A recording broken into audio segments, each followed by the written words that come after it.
Yes. Yeah. Okay, I'm just going to keep it like that. If for some, remember how last time it kind of like we lost it for a while and it was just me? Yeah. If anything happens, just speak up and tell me. Okay. Hello. Okay. Hi, everyone. Hi. Hi, and welcome to this Ports Home Learning Program. My name is Randy, and I will be your guide today around a historic place in California known as Columbia State Historic Park. This is a town. So this park is a town that was created and founded during the California Gold Rush. So we're going to be talking today about what life was like back then for miners and merchants. How did they live? What kind of businesses did they own and operate? Thank you everyone for joining us at home and for practicing safe distancing. We're practicing safe distancing as well here. Girls, can you hear The it? people you might see in the background are locals. Yes. Taking their dogs on walks. Every time we jiggle a doorknob to get inside to a building, we make sure to disinfect that doorknob right away. So we are practicing our social distancing here as well. We're really excited to have all of you. You can see that there's no Q&A button. So there's not going to be any questions during this program, but I'm going to be asking you some questions. And you'll be able to answer those questions using your little raised hand symbol. So let's start. Raise your hand if you're a California fourth grader. Who's out there is a California fourth grader? Wow, we have over 350 California fourth graders watching us. Raise your hand if you are a fourth grader, but you're not from California. Maybe you're from another state. I want to say about 80 students from another state. Very cool. Raise your hand if you are not a fourth grader. You're maybe a third grader. Maybe you're a fifth grader. Are you another grade? Nice. So over 100 from another grade that are joining us today. Well, we're really excited to have you. I'm not going to be alone on this tour. I'm going to have someone with me. So my name is Randy, and I have another Randy here as well. So there's Randy. We're going to be talking to him a little bit later. He's going to explain to us more about gold, which created the gold rush. So very, very important to know more about gold and why it was so desirable. First thing that I'm going to do today, though, is I'm going to show you a picture that'll give you an idea of how important the gold rush was to the state of California. So when you see the photo, I would love it if you could raise your hand. So give me just a second to pull it up. All right. Here I go. So I'm scrolling for my photo right now. I'm going to share two photos with you. When you see the photo, raise your hand. Perfect. Okay, so this is a map of California, and you can see all the yellow dots on this map. Those yellow dots tell us where the gold is in California, where it's spread over. So depending on where you live in California, raise your hand if you're from Southern California. Who's watching from Southern California? All right, around 300 of you are watching from Southern California. Very cool. If you're from Southern California, there's gold in Southern California too. You can see all the little yellow dots. So if you've ever been to a place like Joshua Tree or Julian in San Diego County, another mining town, or Calico Ghost Town, there's gold there as well. But the majority of gold you'll see is concentrated in one area. You can see on this map, there is a black box that says Marshall Gold Discovery State Historic Park. That shows where James Marshall first found gold in 1848. And that is in the city of Coloma. Well, I'm not in Coloma, I'm in Columbia, which was one of the other mining towns. I'm gonna do an X marks the spot. When you see this X, raise your hand. So I'm about right here. You might have to look really closely. When you see that X, let me know. Yep, so that's about where I am in the town of Columbia. There were lots of different mining towns back then. And a lot of them no longer exist. They've been torn down or been destroyed by fire over time, since it's been about over 170 years since the gold rush. Now, for the people who are coming to California, if they came by wagon from another state, maybe from Missouri, they would take wagons and go maybe down this way. They'd cross through Nevada, they go down from Oregon, they could go up from Texas. Or if they were coming from another country like China, lots of Chinese miners came. They're coming from China.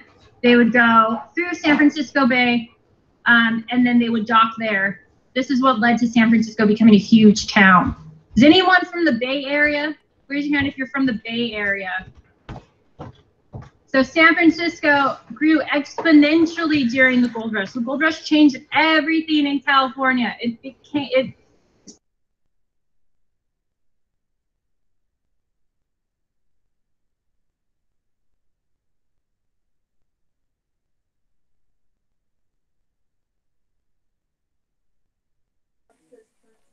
a language we'll never understand. Yeah, you know, we do have a language.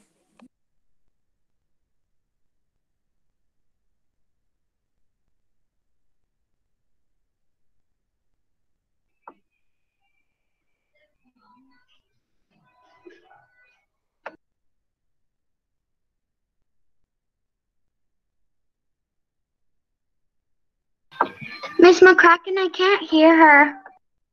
Me either. Me neither.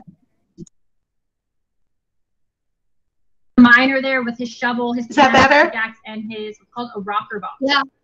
So this tells us how important the gold rush was to California, that it's highlighted all over the state seal, which is supposed to symbolize what California has in California's history. So very good. All right, I'm going to stop sharing that now.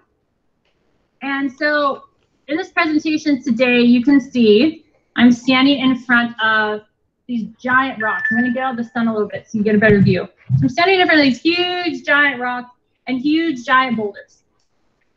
And in this area, these big rocks and these big boulders were actually dug out using what kind of raise your hand if you can imagine what kind of tools miners used to dig these rocks out with.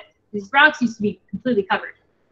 Abigail? Raise your hand if you think it's shovels and pickaxes. Mute your Very mic. good. Just like we saw on the seal that was being illustrated, they would use pickaxes, there's sharp pickaxe, and they would use shovels. They would dig with these. They would dig them up, and then they would Viviana. they process the dirt to see if there was gold inside. I'm going to show you an example of a gold pan. Linda. Shush. Here's an example of a gold pan. It's filled with dirt. Turn your Now, in order mute your to mics, separate please. the dirt and the gravel, you would need to use water. You need to use water to separate the dirt and the gravel. So panning was the easiest and cheapest method, although it would take a long time. But really, you would pan with anything that you had. You had a bucket, you pan with your bucket. You could also eat out of your pan at the end of the day because a lot of miners came. They didn't have a lot of money. They just recycled their tools and recycled the things that they had. I'm going to add some water to this pan just so you get an idea of how panning works. Okay. So I have to be really careful. I don't want to get it on me, but you can see muddy, muddy, dirty water. I'm going to hold it a little bit away from me, but you swish it around, try to break up the dirt, break up the gravel. I'm not very fast at this because I don't want to get wet. And then you gently tip it, pour it out, break it up some more, break up the dirt, break up the gravel, tip it out even more so. I'm doing a fast job. I'm really not a very good miner. I'm not looking at it too closely. But you can see that some of the heavier objects like the rocks got caught behind. Your hope, though, you don't want rocks. You want the gold. Gold can sometimes come in very small pieces like this. So you have to look really closely. So imagine being a miner, being bent over all day. Maybe you're on the side of a creek or a stream. You're bent over. You're looking really closely at your pan. Hopefully you don't miss out on any little pieces of gold. So on average, gold is found in really tiny little tiny nuggets like that. All right. So that's how miners worked. An idea, giving you an idea of how miners worked. Let's see how miners lived, though. So we're going to go ahead and see how miners lived. I'm going to get out my key, or turn the camera, and we're going to go inside the mining shack. So we'll learn more about gold a little bit later in the tour. Let me turn my camera. All right. So right between these big, giant boulders, we have a mining shack made out of wood. Since it's made out of wood, and there's no electricity back then, and you would use candles for light, what do you think could happen to this wooden shack? Raise your hand if you think you know what could happen to this wooden shack. Raise your hand if you said fire. Yeah, very good. So fire is constant danger. Fire burned down and affected a lot of these mining towns. It affected Columbia too, which I'll talk to you about a little bit later. Let's go inside this shack here. All right, I'm doing this one-handed, so. Oh, perfect, popped off real easy. Okay, so here is the inside of this mining shack. You can see this mining shack has a bunk bed because you would realistically have more than one miner, about 5 miners. So the lucky miners could sleep on the bunk beds. Other miners would probably have to sleep on the floor. Oh, wow. Shack has a Mute your mics, fireplace please. for warmth. So this is where you would do your cooking. Maybe you would go hunting and heat up your meat. You can see there's like a lantern to carry to go on walks. There's also some dried beans here as well. So your lantern for light. Over here we have a rope. We have lots of different foods. So there is canned food, mostly. There's some salt for your meat. So you put the salt on your meat to preserve your meat. There's some beans, peaches, tomatoes, oysters. There's also a food item called ox cheek soup. Raise your hand if you would try ox cheek soup. Who would want to try that? I definitely would not want to try that, but I'm a vegetarian, so that's probably why. And this tiny little tin, we have this cracker. This is called hardtack. So it's not very nutritious, but it'll fill your stomach up so you're not hungry. So that's hardtack. You can see the tin dishware to keep your coffee hot. There's some potatoes. There's a rifle to go hunting with, maybe for protection from other miners, because it's a competition over gold. So you might have to protect your supply so other miners don't try to steal your gold or steal your tools. And then there is a rocker box as well, just like we saw on the California seal. So that's the inside of the mining shack. Pretty nice. Unfortunately, it does get pretty cold, so you might have to sit close to the fireplace in order to stay warm, and you would be sharing it. So likely there would be another table here, maybe for miners to play cards when they're bored or to read books. Just go back out on the street. Oh, also out here, we have a little campfire where they could do more of their cooking over an open stove. You can see that down here. There's some logs, their little like canteen. So that gives you an idea of a miner's lifestyle. Not very comfortable, pretty cold. Give you another view of these boulders. So we're gonna walk up into town. We'll have a view of these rocks as we enter in town some more. Huge limestone rocks. If you look really closely at these rocks, you can see where they were actually dug out using different tools. So you can see the marks left over by the pickaxes and by the shovels. I'm gonna hold my camera really quickly. I'm gonna share another photo with you. When you see this next photo, please raise your hand just so I know that you can see it. All right, so I'm gonna share a few photos with you. All right, raise your hand when you see the photos. Okay, perfect. So this is an example of what this big mining pit used to look like. So this whole area that I'm now standing in with all these rocks used to be completely dug out. You can see this mine cart track. There's this big like Ferris wheel in the background, and that brought water to the mine here because you need water in order to separate gold from the dirt and from the gravel. Here's another shot, another view of it. So you can see how deep this pit went. Very, very deep mining pit. In the background, you can see some of those boulders that I just circled there in black. So the pit was incredibly deep. That means that miners tore up the landscape, tore up the trees, tore up all the plants in order to get the gold that was located within the ground. So very, very harmful to the environment, all this mining. Here's another view of these rocks. So these rocks go on for miles. They surround this area. They're millions and millions of years old, these rocks. And so over time, gold got trapped amongst these rocks. That's why during the gold rush, the miners had to dig them out. hand dug out. You can imagine how difficult that was. And then let's start making our way up into the town of Columbia. We're going to be going into different businesses today.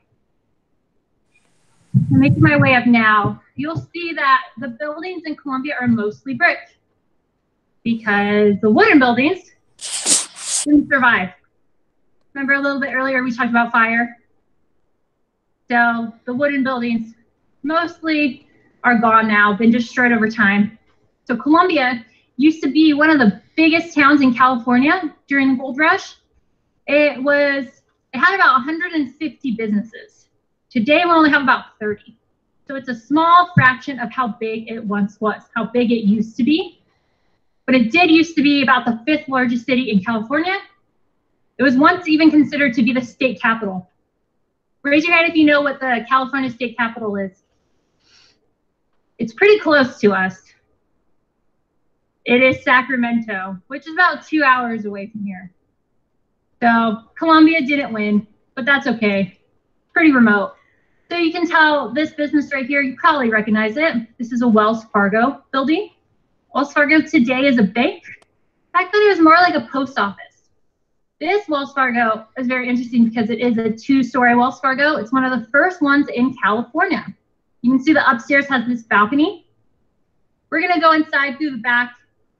But first we're gonna go to the business located in the back of this Wells Fargo, a very important business. We're gonna go to what's called the assay office, located around the back of the Wells Fargo. So let's go back here. Assay offices were very important, and this is where your gold got tested. So to the back of the Wells Fargo. Here we see Randy. Hi there, Randy. Hello. All right, Randy. Can you tell us what an assay office is? Yes, an assay office is where the assayer works. And an assayer basically is a rock chemist, and he will take a rock sample and tell you, especially in this area, how much gold is in it. So knowing how much gold is in a rock is important. And then also, the assayer would help determine what the gold was worth.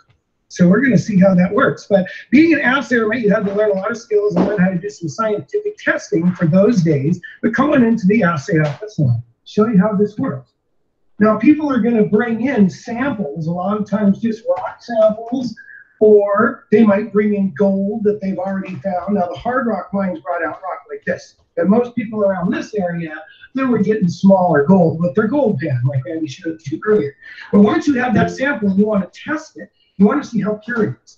Because back in the days of the gold rush, the government set the price of gold. It was always $20.67 an ounce. And that never changed. And the thing is, though, that's for pure gold that has already been melted and had all the impurities taken out. So it's pure 24-karat gold. We sometimes call that gold bullion.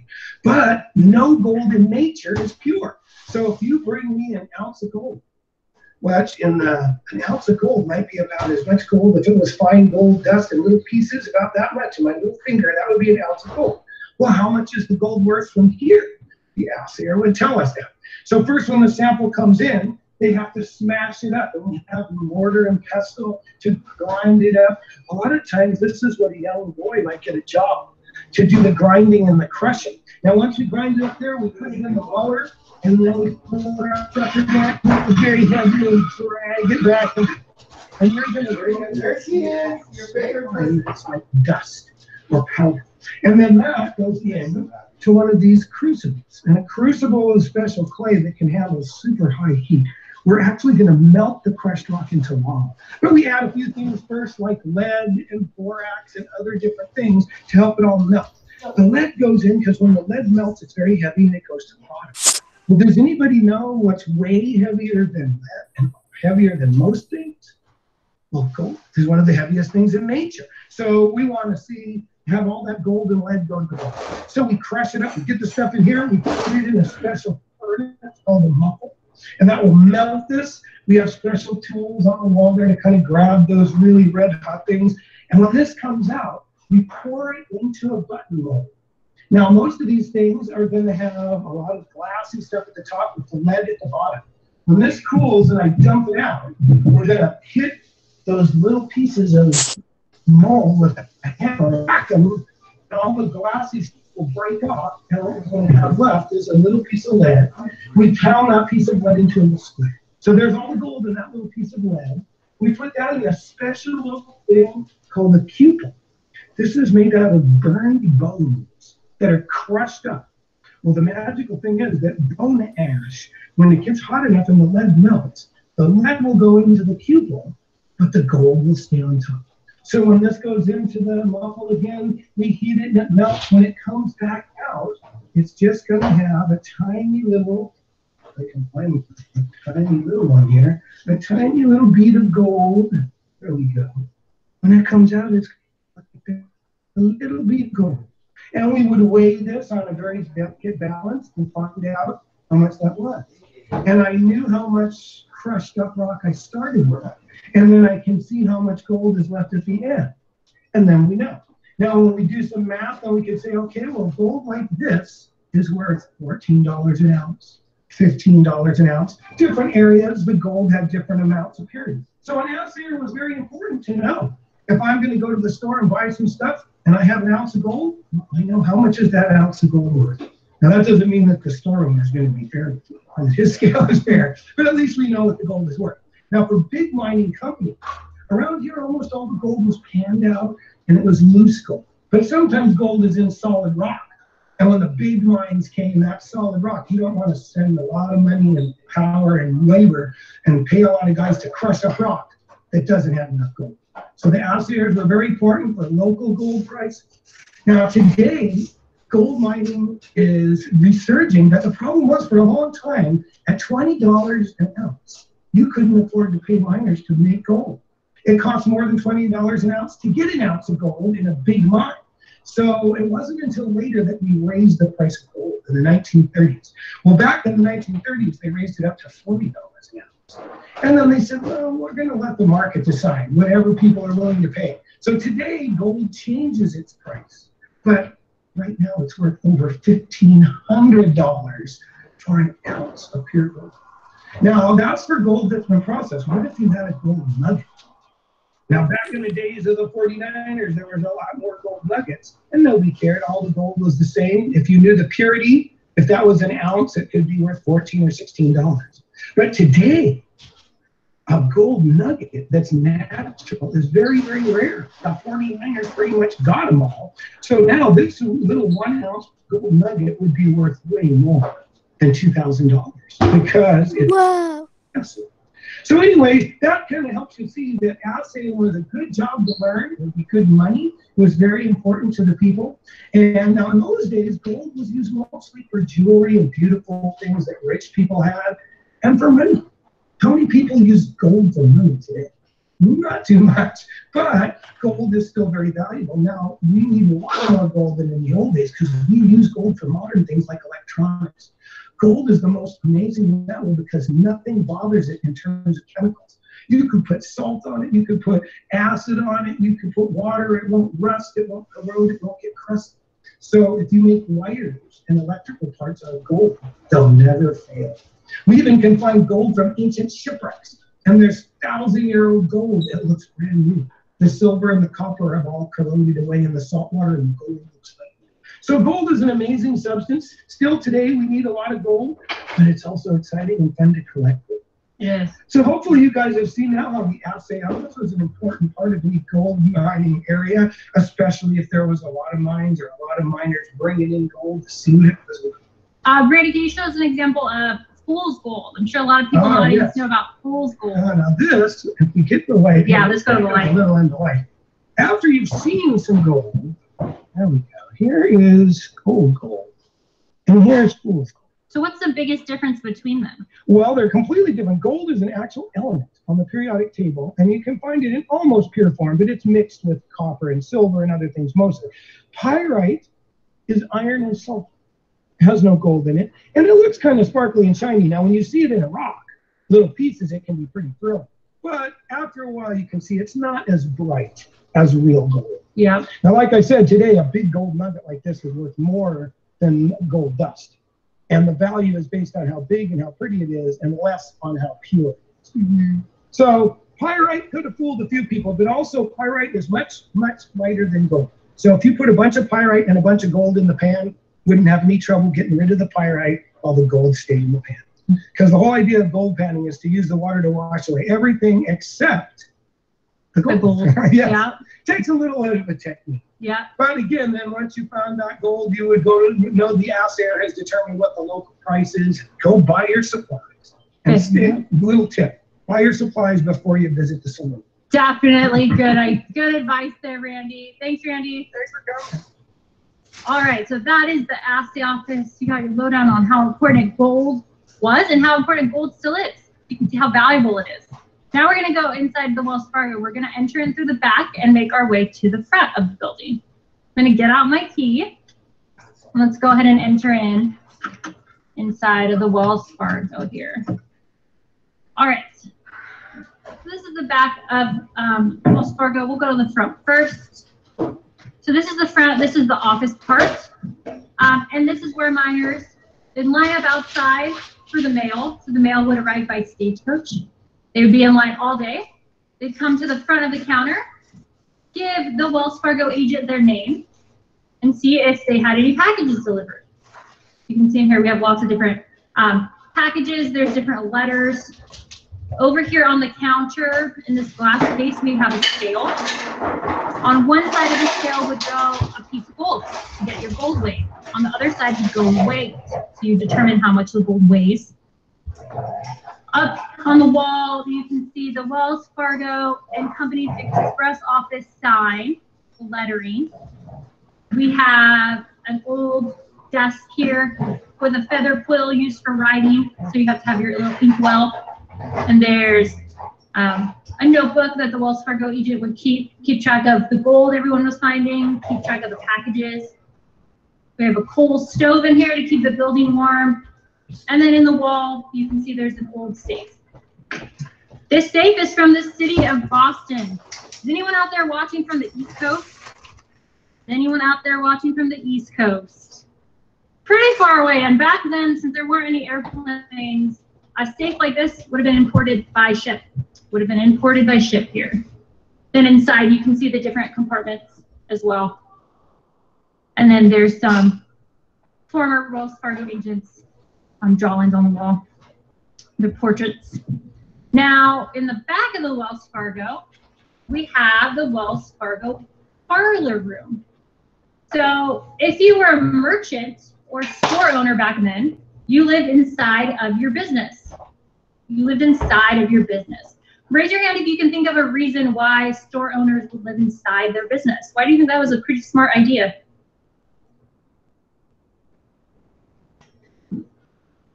So you would live inside your business because you wouldn't want to have to build two separate lots, two separate homes. Depending on the store you ran, you'd also want to keep it safe, especially like a Wells Fargo. You definitely want to keep the Wells Fargo safe. You don't want anyone to break in and maybe try to steal something or try to open up that safe in the wall. Also, think about transportation back then. Your transportation was carriages or horses. So you'd want to live where you worked. You want to live where you worked back then. So this is just like a living room. But upstairs, there is the bedrooms are upstairs. So it's two-story Wells Fargo. To the lantern. Definitely an upper-class merchant, one of the highest-paying merchants in town. And then right next door, really convenient, there's an entrance in his house to the next building, which he did own for a period of time as well. And this is the stagecoach office.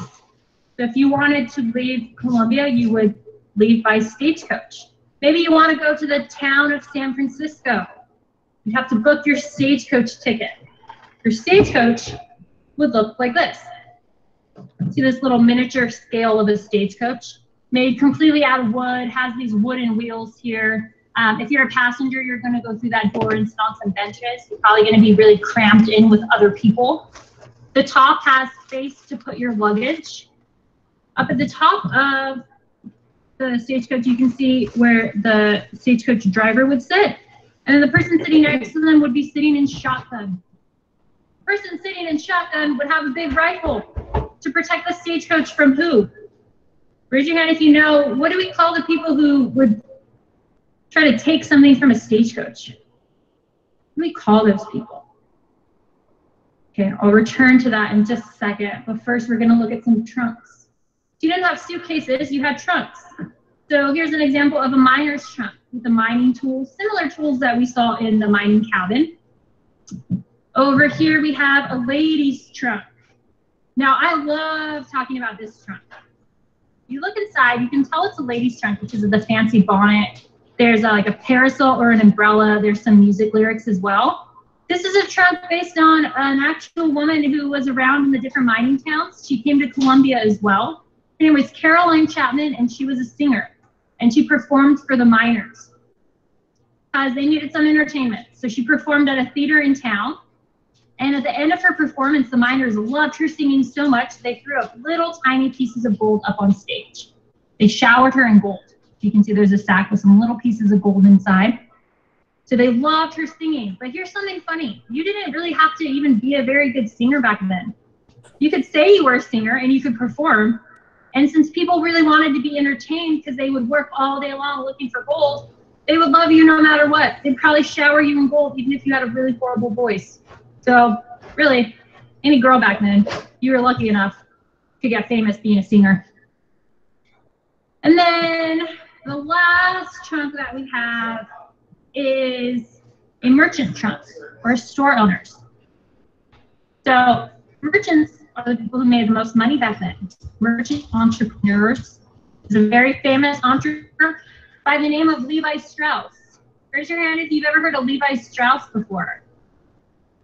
Very good. And he was around in San Francisco. He made jeans that the miners loved wearing, Levi's, which people still wear today. Still a very famous business. So he started during this era. A lot of very famous entrepreneurs started during this era as well. You can see his suit, his tie, his boots, and then there's a little mini gold scale. So this is a merchant's trunk. Now, about the stagecoach. Let's get back to that stagecoach question. Raise your hand if you said the people who would steal from a stagecoach would be stagecoach robbers or bandits. You also might know them as road agents or highwaymen. Very good, yep. So those robbers would go after the Wells Fargo and Company's box. And it looks like this. It's a metal locker box. You can see this big lock on it. So they would be after this box because this is how gold is being shipped. So gold is being shipped inside of this locker box. So that's what the robbers are after. Now the phone's ringing, but we're going to ignore that. All right. You can see here's a reward poster. It says, Wells Fargo and Company's express box was robbed this morning by one man, masked and armed with a 16 shooter and a double-barreled shotgun. We will pay $250 for arrest and conviction of the robber. So there were some pretty famous bandits. A lot of times they got away with the crime. They didn't get caught because they were much faster than the stagecoach, which is why it's so important to have someone sitting in shotgun so they can try to protect you and protect your passengers. $250 back then is about close to $10,000 today. That's a big chunk of change back then. So they were willing to pay a lot. That means you probably got away with a lot of valuables. Now, there's also some rules if you take a stagecoach. Some of the rules seem pretty self-explanatory. One of the rules is that you cannot, if you're a passenger on the stagecoach, you cannot have your gun out in case your gun accidentally goes off. If your gun accidentally goes off, what could it do to the stagecoach? Raise your hand if you think it could kill another passenger. Raise your hand if you think it could scare the horses. I guess it happened enough times that they had to make it an official rule. There's also a warning that if the horses get scared of something, or it's a runaway stagecoach, do not jump off of this stagecoach either. Do not jump off of the stagecoach if you get hurt. So stay on the stagecoach. Hopefully the horses will calm down after a while. You can see some of the dangers associated with traveling by stagecoach. So that's the office here. Let's go back to the back. We'll go back on the main street. Okay. So leaving the Wells Fargo. And let's see some other businesses down here. So right next to the stage office, we have a bank. Let's go look at this bank. This bank used to at one point be considered the fanciest building in all of Columbia. Doesn't really look too fancy today, but the marbles are, or I'm sorry, the gutter is lined with marble. The stairs are marble. If you can imagine back then, very beautiful, very expensive looking building. Show you inside of the bank here. It's a little blurry. Hold on, let me go this way. There you go. A little bit better. Still blurry. This is the counter space. There's a big safe in the corner, some chairs. Not a lot of security. Mostly old wooden furniture in this bank. And then, oh, as Randy was saying before, with saloons. Saloons were a place of a lot of lawlessness, a lot of fights, a lot of stealing, a lot of poker games gone bad. There were many saloons in town. This building's been a saloon since it was built in the early 1850s. And saloons were big business. So in a town of 150 businesses, about 30 of those businesses were saloons. So it tells you what they were doing for fun, what miners were doing for fun. So a lot of people would lose their gold in card games. Those were the saloons. Because there was so much lawlessness and fights, there needed to be a justice court. A justice court. So let's go inside this justice court here. I'm going to get out my key. We'll see how tiny this little justice court is in comparison to big courthouses today. Give me just a second to unlock the door. Here we go. Perfect. All right. Here's the courtroom. Here's the space for the audience. On the wall, we have, you probably know who that is. Raise your hand if you know who that is. George Washington. Founding Fathers. George Washington. On the wall. George Washington. Over here, we have a big U.S. flag. This flag is missing something. What do you think this flag is missing? Another star. Raise your hand if you said stars. Missing some stars. It only has 31 stars. California is the 31st state. So this is a flag from when California first became a state. We have the judge's table here, the judge's desk with a gavel. Gavel. Over here we have this desk with what became an ink pen, and we also have this wax seal on the back. So since we have a justice court, we need something else in town. There's something we're missing. What do you think needs to be in town if you have a justice court for the people found guilty of a crime? Who said jail? Yeah, perfect. You need a jail. I'll show you our picture of the jail in town, so I can't take you there during this presentation today. I'll show you what it looks like though. Raise your hand when I'll show you the outside of the jail and the inside of the jail. Not a very big jail, it's very, very small. Raise your hand when you see it. Perfect, so here's a little jail. It's a town. You can see this is made out of stone and brick. It has those metal doors, which I'll talk about in just a second, and no windows. So it stays very dark, very cold in winter and very hot in summer. Here's what the inside of the jail looks like. So you can see this jail cell, incredibly dirty and dusty, and really small. It only has enough space for the bed, has a little opening to pass the food. But other than that, the jail is very small. It's only a 2-cell jail. So it wasn't used too long just because there wasn't enough space. So that's the jail. Let's stop sharing now. Let's go back out onto the main street.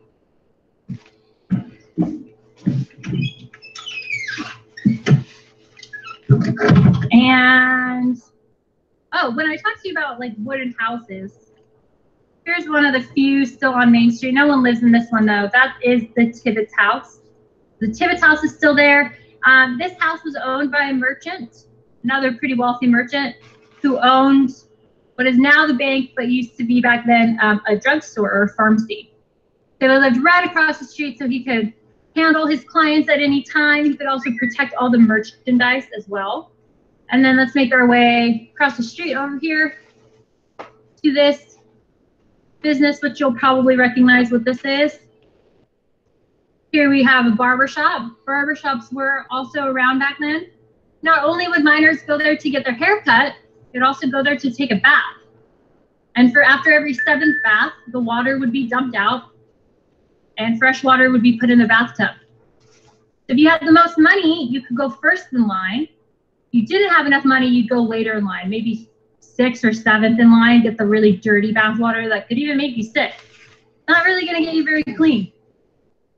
We also have these doors. So I showed you on the jail that all through town, all in these mining towns, the buildings that still exist from 1850s, there are these really tall metal or iron doors.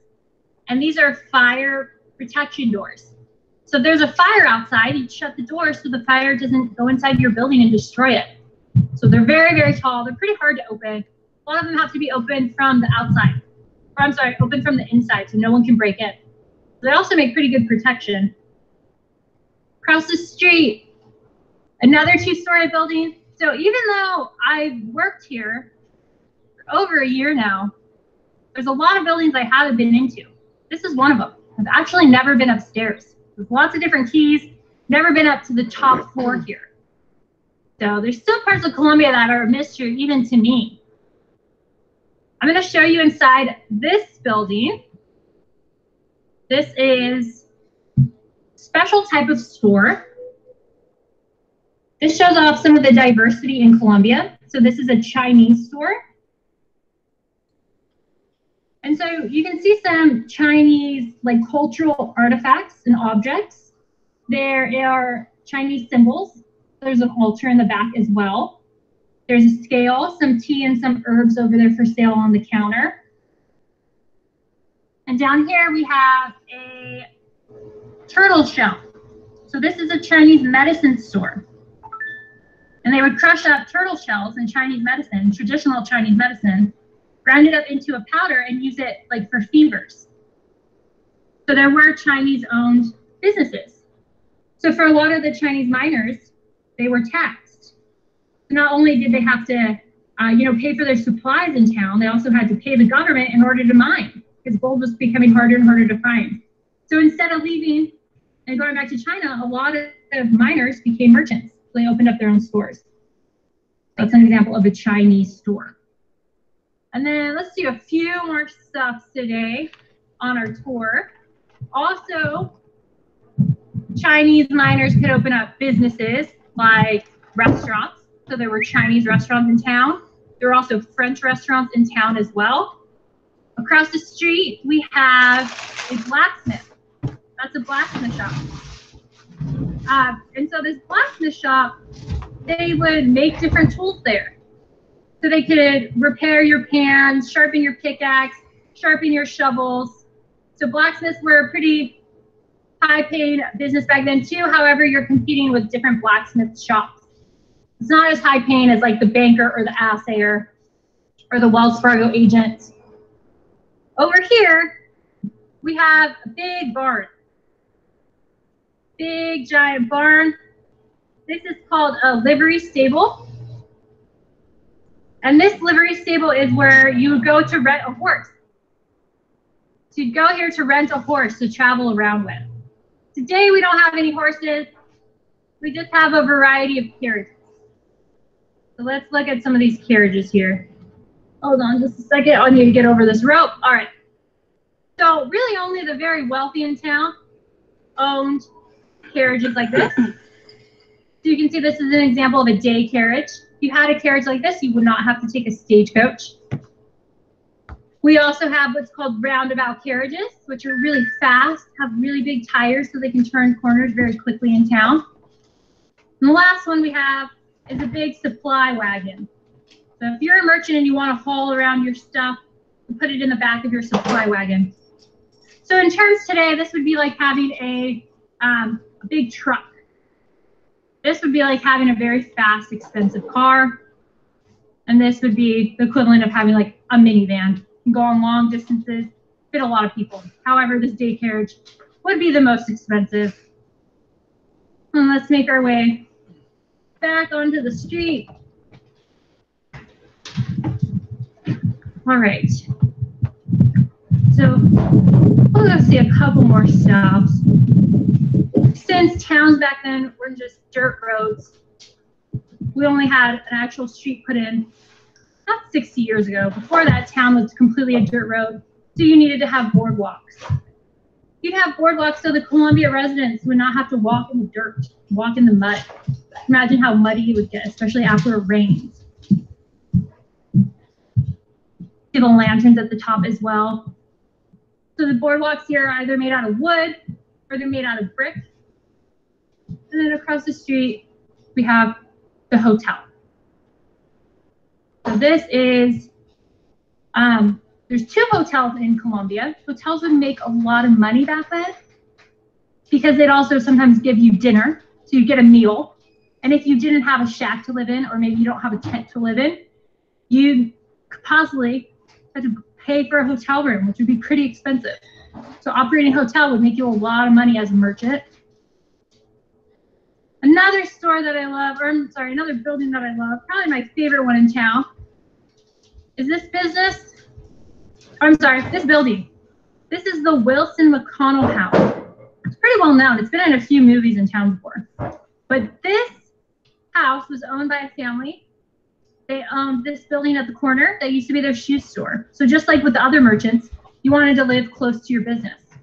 Shoe stores would make a lot of money back then because that's what miners used while they were out mining. So they'd use boots, pretty expensive boots. A pair of boots back then could cost around $500.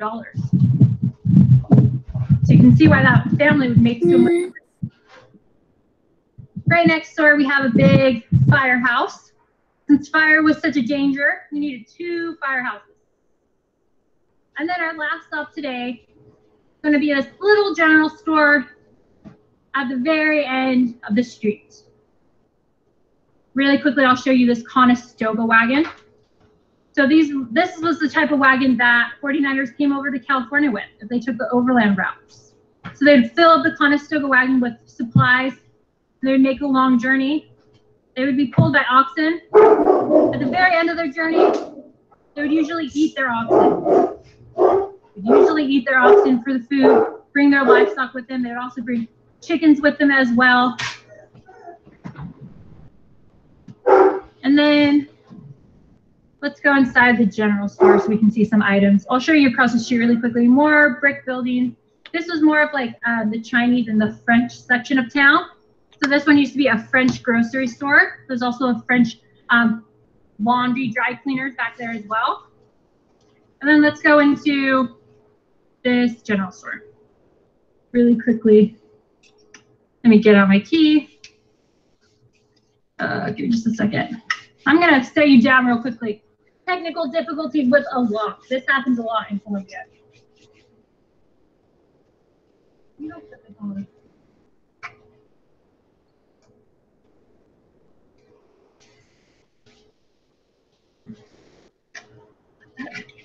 Okay, let's go inside of this general store, see some items for sale. Okay, so here's an example of a Gold Rush era general store. You can see a lot of the items for sale are things that we saw in the mining shack. So a lot of different types of foods. There are some fine china in here, maybe if you're a wealthy merchant. Tin dishware if you're living in a mining shack. Here's the store owner's countertop. We have some of the hardtack. There's some apples. You'd also sell things like lemons and oranges to prevent scurvy. Miners did die from scurvy back then for not getting enough vitamin C. More of those feather quills, other ink wells for sale. There's a variety of nails. Nails to build your mining shack with, to construct something with. Maybe if you need to make repairs. Have a variety of fabric as well to make clothing and blankets. There's some clay pipes, little mirrors, put like tarps and canvas to cover your tents, maybe to cover your wagon. Dried peppers, tooth powder like toothpaste, perfume and shampoo. There's a brand new shiny gold can available. Gunpowder and shoe polish. Keep your boots looking good. Take care of your boots so you don't have to buy a new pair. Back here we have where the merchant would live, the general store merchant. So you can see this one room is the whole general store merchant's house. So there's their trunk for their belongings, their bed, made out of feathers, stuffed with feathers, their pantry, nightstand, the bathtub. Instead of having to go use the same dirty bathwater as miners, this general store merchant has their own bathwater, some different utensils, stove, and their kitchen table. So in order to take a bath, you have to go fetch your water, heat your water up on the stove, let it cool down, and then go in and take a bath. Now, I'll show you where they get the water from. There's no river or creek near Columbia, so they had to bring their own water here. They had to bring their own water to Columbia, and they brought water here from higher up in the mountains through ditches and flumes like this. So these are man-made creeks and streams. They were made during the gold rush because they needed water in Columbia. You can't sustain a town. So these are fake creeks around here since Columbia is pretty dry. And so if you're the merchant, you'd come out, get your water, boil it to kill any bacteria. And then in the back of this general store is my favorite thing in the entire park. And that is the chicken coop. So chickens were very good investment. Now they're all hiding. They're all scared. That's too bad. Hi! All right, so chickens were a very good investment back then because you could sell their eggs, their feathers, their meat. You can make a lot of money. This is the type of chicken called the Dominique chicken. I'm going to see if I can get us a closer view. We're probably going to end it today inside this chicken coop.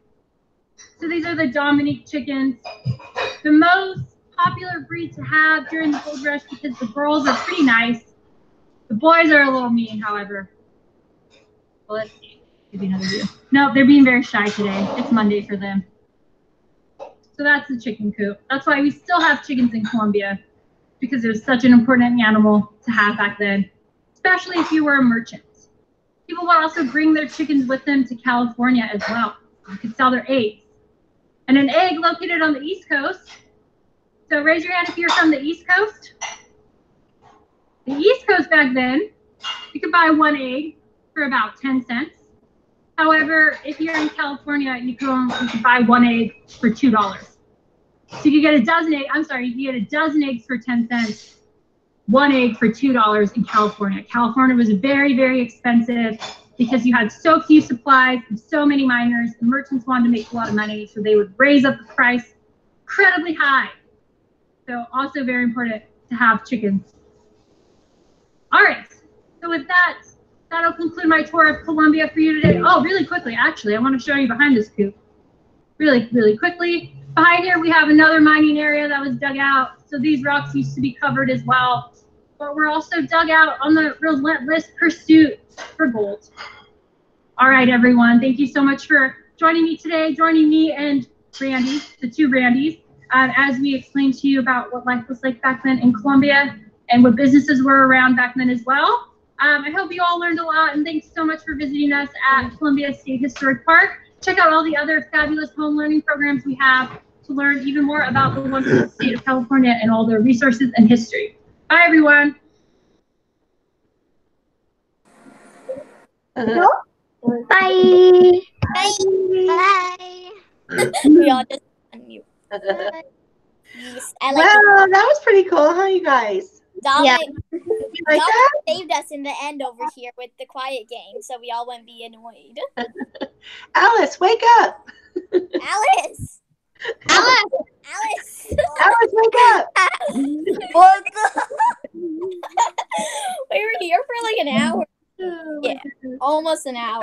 Aw.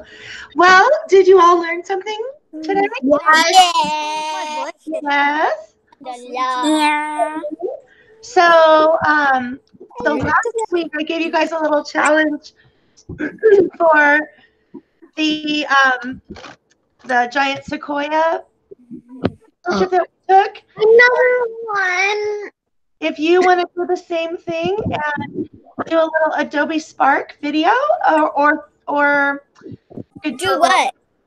a little photo collage, or you could do something in Seesaw, or you could do maybe a piece of artwork, anything that might inspire you about something that you learned today about the gold rush or life during the gold rush, and post it to Seesaw. That would be a fun little extra thing. Miss Okay, McCracken. we have a few questions or comments. Annabella.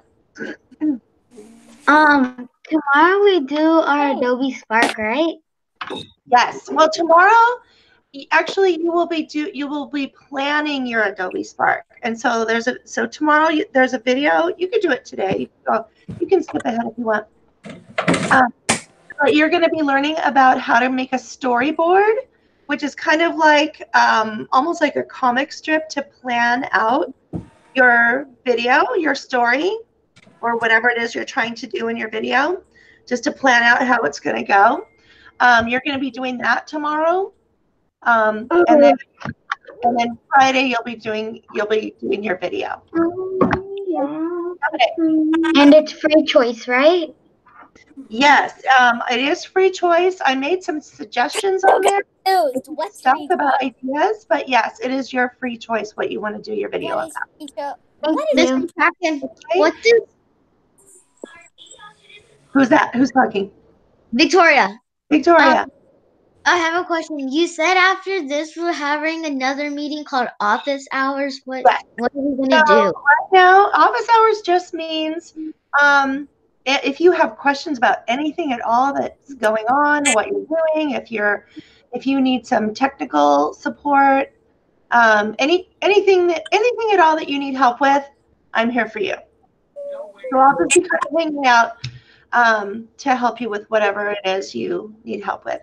Oh, you know what? I just remembered I was recording the thing, so I'm gonna stop recording. Hold on.